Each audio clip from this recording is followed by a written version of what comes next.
Joined now by my political panel who will discuss this and other issues. Ed Husic from Labor and also James Paterson from the Liberal Party. Welcome to both of you. Thank you. Thank you. James, I want to start with you. Do you support this technology target, whatever that might mean?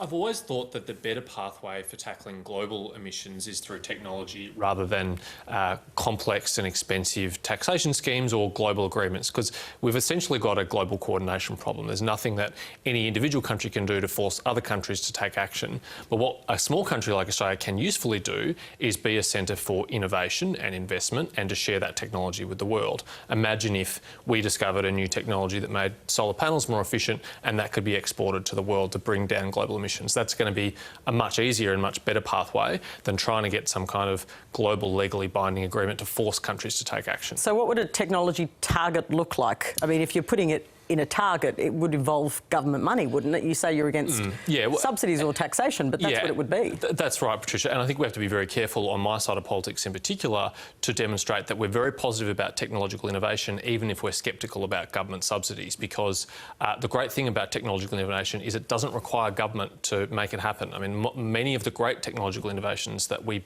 enjoy in our lives today came from things that had nothing to do with government. They were just private entrepreneurs. And so we've got to make sure that the basic settings are right to encourage and facilitate that, and I'm confident it will happen. What do you think of a technology target? It's been speculated in the Australian, but the Prime Minister, said he didn't hose it entirely down, did he? A lot of spin and the stats don't bear it out. I mean, if you look at, for example, the level of technological investment undertaken by some of our major listed firms compared to their competitors overseas, we rank pretty poorly. So we've got big firms here that won't invest in technology.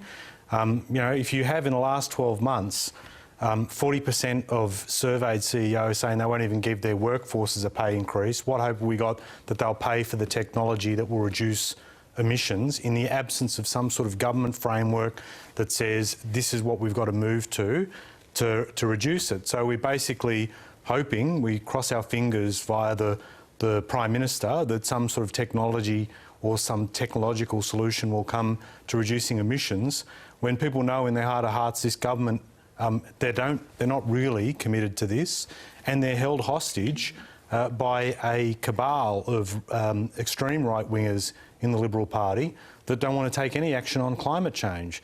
Now, if they do want to, and they want to do something serious about this, then all sides of politics should join in that. But until the coalition can demonstrate that it is not hostage to this group of right-wingers, that every time a proposal comes forward, like the NEG, to try and deal with energy generation and emissions reduction, that it's not going to be held up by them, I think we've got every reason to be sceptical. So, James, should the technology target aim towards net zero emissions by 2050? Because that's essentially what Australia has signed up to.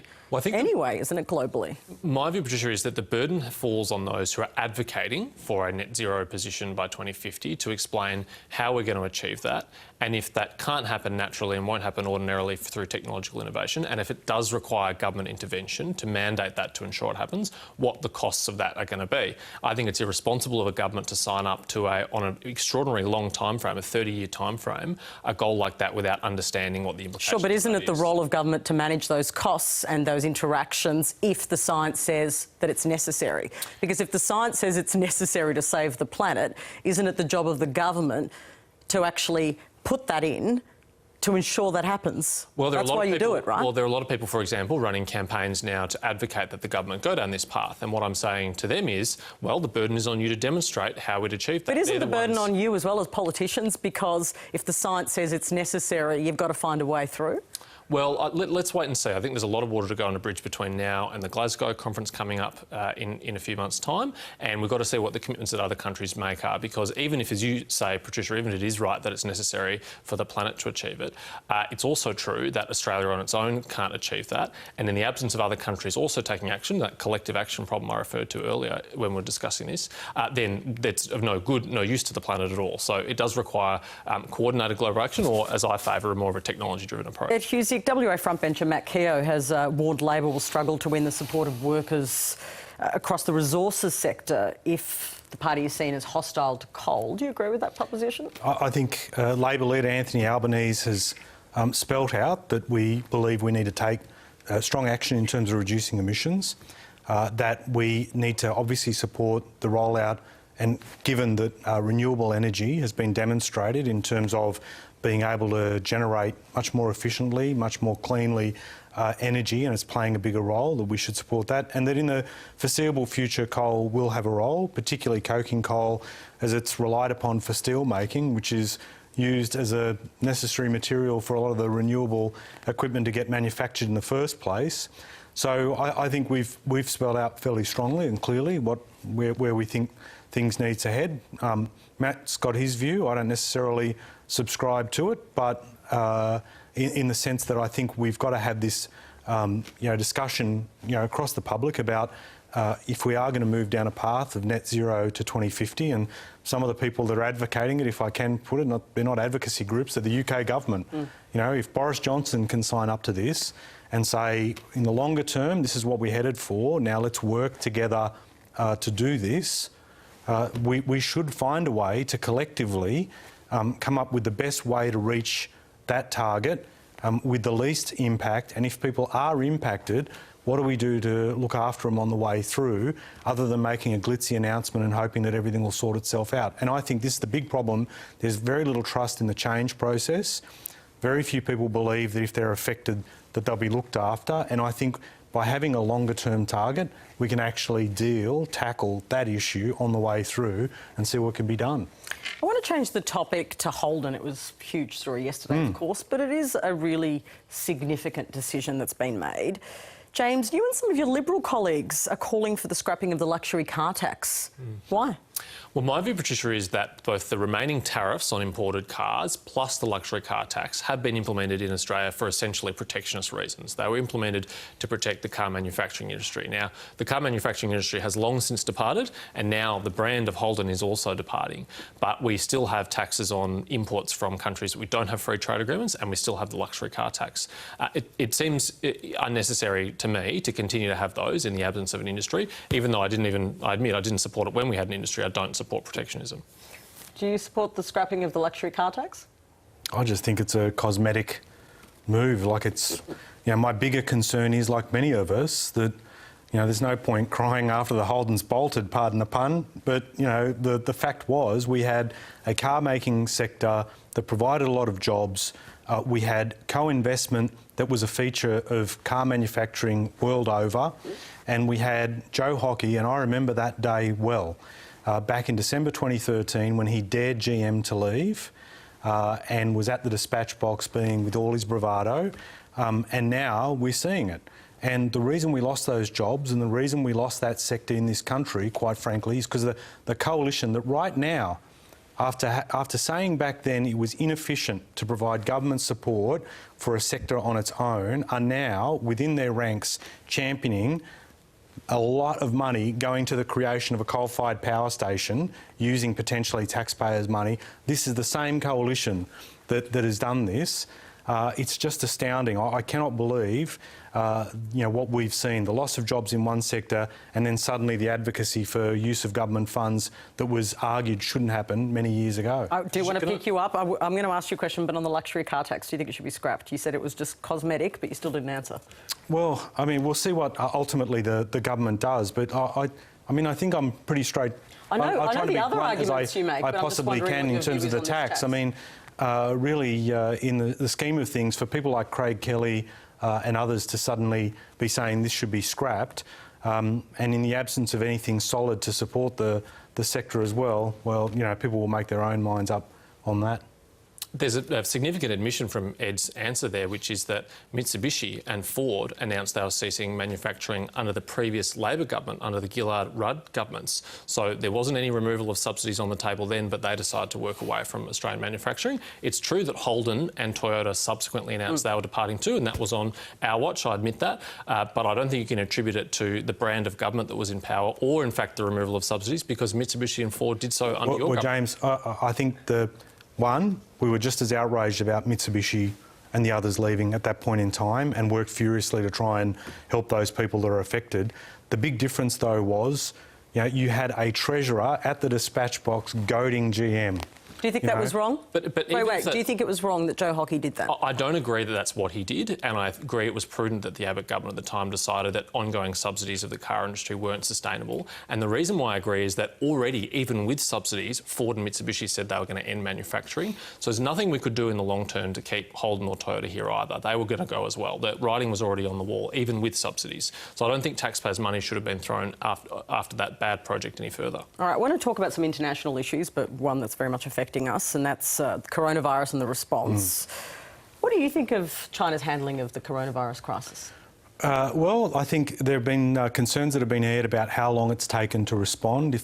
Some of the stuff that has been said, and I'm very cautious about attaching too much weight to things because it turns out that some reports may not necessarily be backed up, but there are suggestions that this was known back in November to be an issue and the response was slow. And I was also concerned by some reports carried by Business Insider that some of the scientists and the doctors that have been warning about this have faced heavy sanctions from the government, for the Chinese government on this.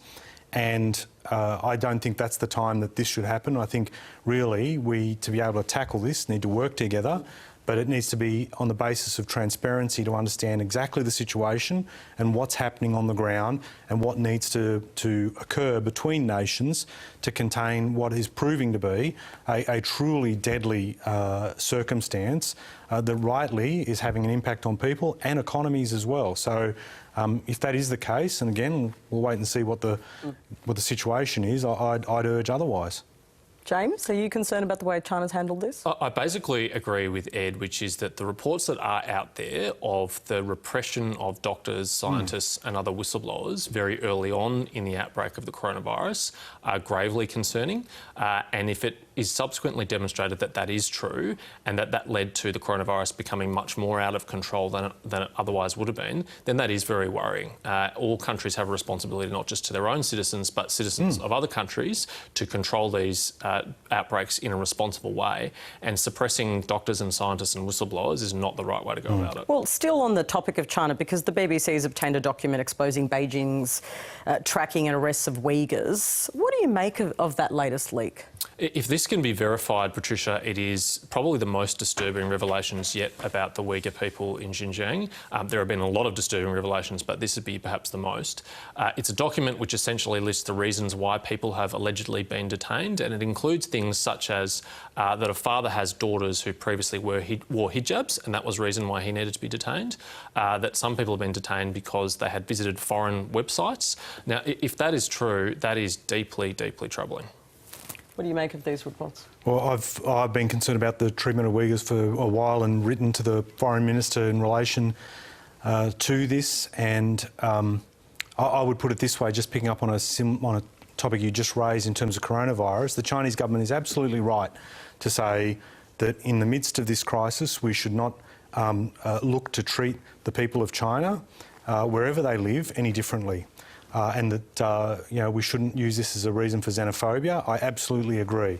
And I think we should be absolutely consistent too in the treatment of people, that we shouldn't be basically treating people in a different way within borders, like the Uighurs, on the basis of some reason that the Chinese government has selected, in particular people of their faith. And I think people need to be consistent. So it needs to run both ways. I absolutely agree that Chinese people shouldn't feel or be made to feel any worse.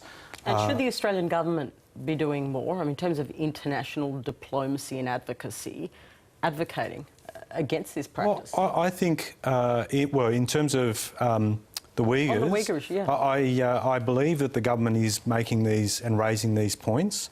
And I certainly think that we should take every opportunity to do this. I think we have had a difficult, if you look at it over the period of governments, it's waxed and waned as to when we actually will make a point of pressing human rights charges or concerns about, I should say, human rights. We need to be absolutely consistent about this. And so I do think that, where there's that opportunity, we should raise it. while we celebrate the success of China in terms of lifting its people out of poverty, which has been a magnificent achievement, we cannot at the same time turn a blind eye to these abuses. And in terms of the government, if I may say, on coronavirus, we have, a number of us have been very grateful of the fact that the government has made available, for example, the Chief Medical Officer for briefings with the opposition. We believe this is a time to stand with the government in dealing with this crisis. For example, yesterday's announcement with respect to looking after Australians affected, and you've heard the response of some Australians who've been truly grateful for the support. I think this is a time that as a country we come together to make sure we look after people, and I think the government should be congratulated on its management of the virus. James, on that question I put to Ed Husic, should the government be being more forceful on this issue of the Uighurs? I know it's something you're quite passionate about. Should it be a bigger issue in terms of putting that on the table, raising these human rights issues?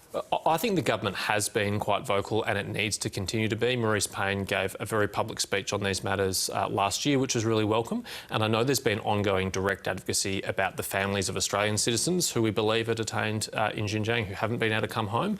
I've met with some of the families here in Australia and they just want to be reunited with their loved ones, and it is a terrible thing that they're not able to. I want to thank you both for coming into the studio. It's been, actually, I've got to say, amazing to have you both here in Melbourne on the desk with me, not talking to you through whatever we talk through usually. Thank you. Thank you so much. Thanks. Cheers. Joining me this afternoon, Labor MP Ed Husic and Liberal Senator James Paterson, wrapping up a really